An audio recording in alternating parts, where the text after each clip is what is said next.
bienvenidos a otra superproducción del Conversatorio todos los viernes, que lo pueden escuchar en AM530, también lo pueden escuchar o lo pueden ver, porque es una versión audiovisual a través de YouTube, y también lo pueden compartir a través de un podcast, de las diferentes formas, y además la cantidad de páginas que agarran este segmento y lo reproducen. Bueno, técnicamente, estaríamos en la veda, que no se puede decir, que no, que sí, que no, pero honestamente, nosotros vamos a tratar de seguir desplegando nuestras ideas, nuestros razonamientos, nuestros análisis, a pesar de que ya supuestamente estamos en veda, obviamente siendo cuidadosos de algunos detalles. Bueno, ¿cómo vieron este cierre de campaña? El del Frente de Todos, actos conjuntos, los discursos, el cierre de campaña de Cambiemos, especialmente del PRO, con un Macri que lo tenían medio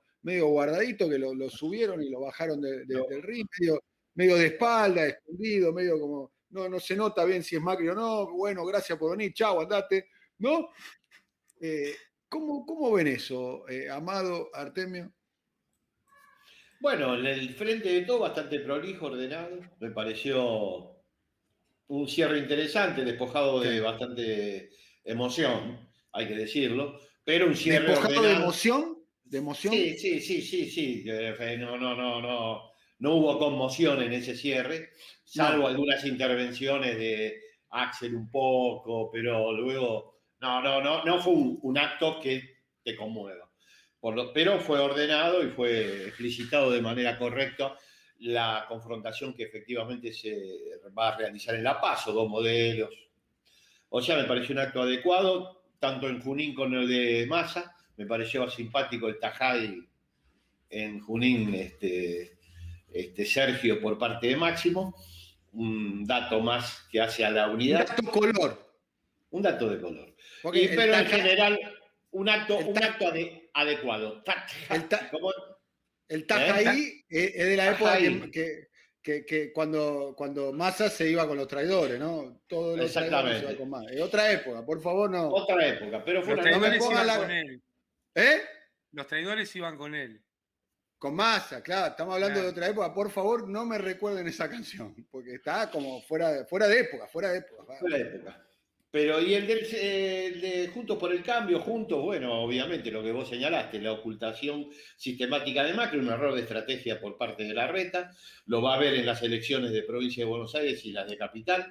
Esa no fue la estrategia adecuada, que creo que era mejor la estrategia que había diseñado el jefe político de ese espacio, que sigue siendo Mauricio Macri, por más que ahora lo quieran bajar rápidamente de los escenarios. Pero ya veremos que eso rápidamente, me parece, a partir de los resultados de las PASO, y si no de noviembre, va a volver a su lugar, y el eje del liderazgo Juntos por el Cambio va a volver a pasar por Macri. Más allá del cierre, que fue bastante simpático por la manera en que lo bajaron rápidamente a Mauricio del escenario. Pero bueno. Amado, ¿vos qué estás viendo?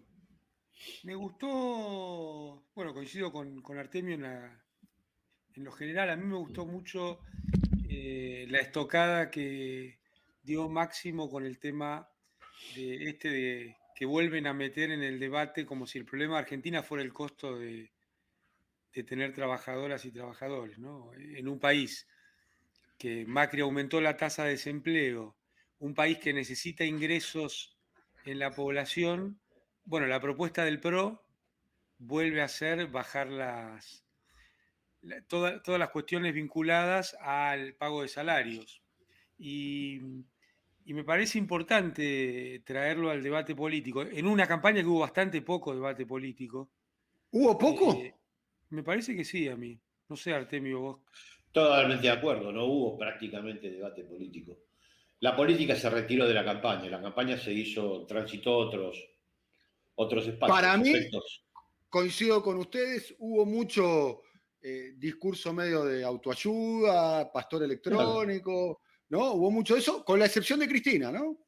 Creo que Cristina sigue siendo excepcional en ese punto, porque siempre planteó, no sé, yo me quedo con una frase por caso, planteando la cuestión de la deuda, diciendo qué vamos a hacer con el muerto que nos dejaron, ¿no? Además, que la pandemia va a terminar, la pandemia se va a acabar, vamos a estar todos y todas vacunados, pero después vamos a tener que hacernos cargo del muerto que nos dejaron. Además, Entonces, Pero esto, claro, Cristina, desde el primer día te diría, bueno, si querés de antes, pero digamos desde que asumió el nuevo gobierno, el mismo primer día de la asunción ella hizo yo no diría discurso, son otras formas de conversatorios, ahora que está de moda la palabra conversatorio, en la Plaza de Mayo, donde dejó en claras cuestiones políticas. Intervenciones. Intervenciones muy potentes. Y a partir de ahí podemos ir repasando, ¿no? Cuando habló desde Cuba, habló del fondo, las veces que habló de cuestiones del gobierno, pero también siempre marcando la existencia de dos modelos que son antagónicos.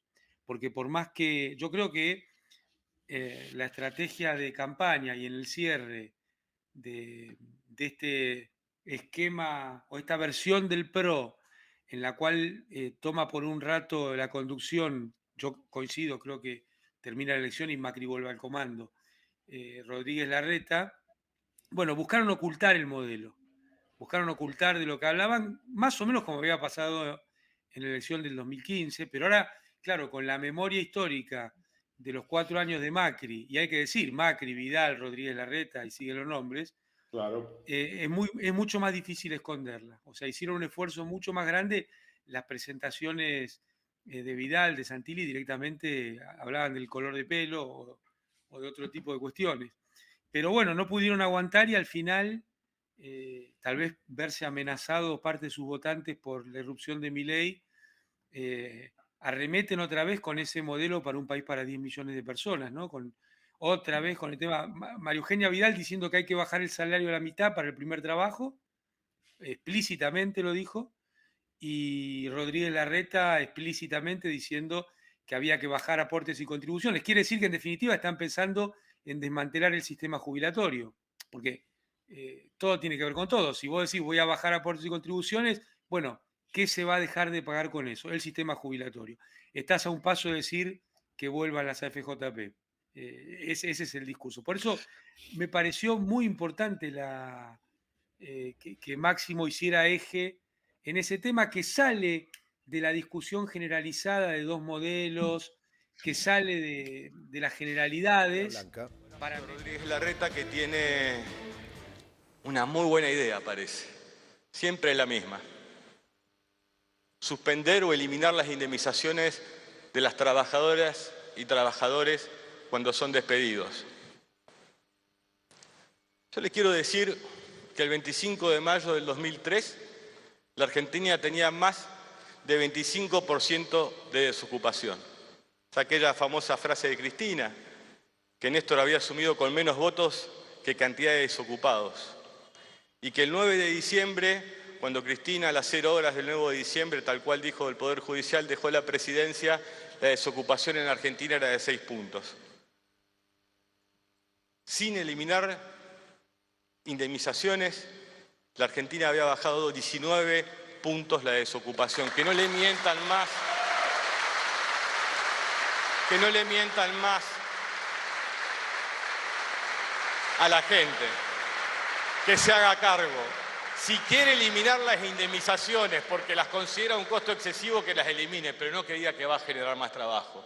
Que se haga cargo de su creencia. Que no disfrace ese tipo de situaciones. Para meterse en una cuestión muy concreta que es realmente cuál es el sentido del presupuesto público y cuál es el sentido de la redistribución de ingresos y bueno, y también poner arriba de la mesa una gran mentira, porque hay una historia para verificar. En Argentina, cada vez que se avanzó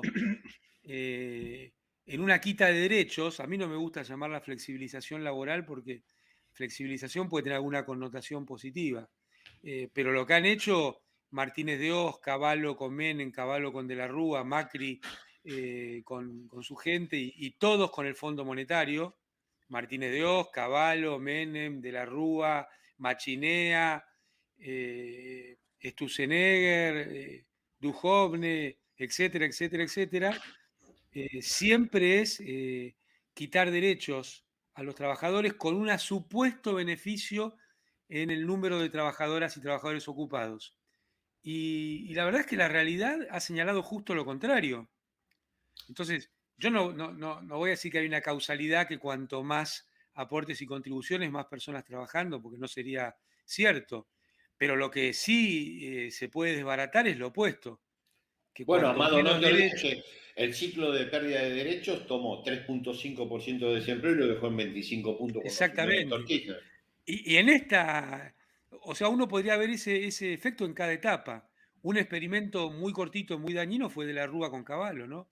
Que te acordás que Tremendo. hacían los planes de, ¿cómo lo llamaban? De competitividad, que en realidad era De pérdida de derechos competitividad. y caían los trabajadores, porque en definitiva tienen invertida la secuencia de funcionamiento de una sociedad. Puede ser una teoría muy elaborada, matemáticamente muy, muy elegante para presentar, pero tiene invertido el sentido del funcionamiento. Si vos no tenés ingresos potentes en la población, no va a haber mayores niveles de empleo. Entonces tenemos la experiencia de Martínez de Oz, la de Menem con Cavallo, la de Cavallo con De la Rúa, la de Macri con toda esta gente, siempre Sturzenegger, siempre Cavallo, y resulta que cada vez que ellos llevaron adelante esas políticas, aumentó el desempleo. Este es un dato objetivo. Y la informalidad. El De 15 puntos, la tomaron en 15 puntos, 12 te diría, en el inicio del ciclo de pérdida de derechos, y la devolvieron en la última información de Macri, 35. Sí, yo te diría agregarle que esto empuja los salarios a la baja. Total. O sea, es pérdida de número de personas trabajando y es pérdida de el salario real que reciben esas trabajadoras y trabajadores, formales o informales. Entonces, me parece que... Pido, Sí, diga. pido. No me dejaste terminar que la contracara fueron los gobiernos de Néstor y Cristina, que el sistema jubilatorio se robusteció, no se bajaron aportes y contribuciones, no se perdieron derechos y se crearon más de 5 millones de puestos de trabajo. Bien. Y crecieron los salarios notablemente. Holgadamente. Bien, como bien reivindicó públicamente Cecilia Todesca, ¿no? Hablando de la recuperación del salario real durante el periodo kirchnerista, de 12 años y medio kirchnerista. Pero, a ver, cuando digo pido para salir un poquito de la zona de confort, la derecha claramente, los liberales, bueno, ponen la agenda por caso los despidos y demás. Y del otro lado hay una situación un poco más a la defensiva y sin embargo hay sectores que están planteando algo más profundo. Por caso, la reducción de la jornada laboral o la extensión de los días no laborables. ¿Por qué no hay una, llamémoslo en buenos términos, una contraofensiva o una avanzada en ese sentido? Yo creo que el Frente de Todos, Daniel, fíjate que incorporó su consigna, una consigna que para mí es novedosa, la incorporó el presidente, que es: acá confrontan dos modelos antagónicos. Eso no había sido dicho hasta este tramo de la campaña y no había sido puesto en blanco sobre negro el antagonismo entre ambos modelos. A mí me parece un avance, pero comparto con vos que podrían haber sido desagregados temas muy interesantes que no se hicieron. Espero que se haga más adelante. A ver, pregunto, digamos, sale Rodríguez Larreta, sale López Murphy, sale Milei, sale Manes, sale María Eugenia Vidal diciendo el sistema de indemnizaciones actual de derechos adquiridos debería de ser revisado y reemplazado por un seguro, por la mochila, bueno, hay varias iniciativas en ese sentido, ¿no? Entonces, vos tenés que tener en cuenta los trabajadores actuales pero millones y millones de personas que hoy no consiguen un trabajo, porque nadie toma un empleado en la Argentina con sistemas como este. Yo no digo que haya que sacarlo de un día para del otro todo junto. Ahora, tenés que ir yendo a un sistema, por ejemplo, el sistema de la construcción en la Argentina, donde hay una cuenta... Un seguro, ¿no? Exactamente, sí, mucho más parecido a un seguro que a tener que pagar la indemnización. Incluso para el trabajador termina siendo mejor. Es un buen sistema. Eso por un lado. Y por otro lado está, bueno, eso está mal, me parece una manera. Eso es no funciona, es ineficaz y demás.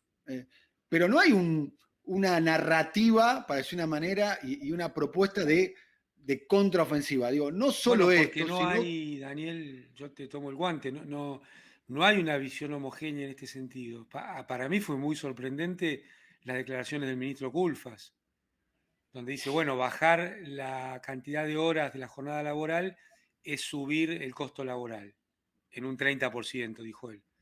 Bueno, yo creo que hay que analizarlo al revés, ¿no es cierto? Porque, pero justamente parte de ahí, vos pones en el centro del análisis de la macroeconomía, de la economía política o de la política económica, la cuestión de la rentabilidad empresaria o la cuestión de los ingresos de la población. ¿Desde qué punto fijo empezás a analizar el resto de las variables? Y es claro que en el frente de todos hay muchas voces alrededor de esto, lo cual no necesariamente es un problema o algo para agraviarse, yo te diría todo lo contrario, ¿no?